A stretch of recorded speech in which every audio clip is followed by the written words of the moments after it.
సూర్యాపేట జిల్లా కేంద్రంలో మున్సిపాలిటీ ఆధ్వర్యంలో స్వచ్ఛదనం పచ్చదనంపై అవగాహన ర్యాలీ నిర్వహించారు.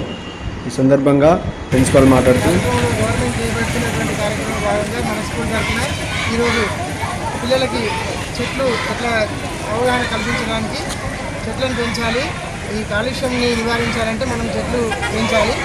చెట్లు పెంచడం వల్ల లైఫ్ ఆక్సిజన్ అనేది జరుగుతుంది. ఆటోమేటిక్గా మనము హ్యాపీ లైఫ్ లీడ్ చేయొచ్చు. పెరుగుతున్నారు పొల్యూషన్ దృష్ట్యా మనం ఇట్లాంటి కార్యక్రమాలు చేస్తే, అవేర్నెస్ ప్రోగ్రామ్ చేస్తే జనాలు ప్రతి ఇంట్లో చెట్లను పెంచగలిగితే ఆటోమేటిక్గా ఈ పొల్యూషన్ నివారణ చేయడానికి అవకాశం ఉంటుంది.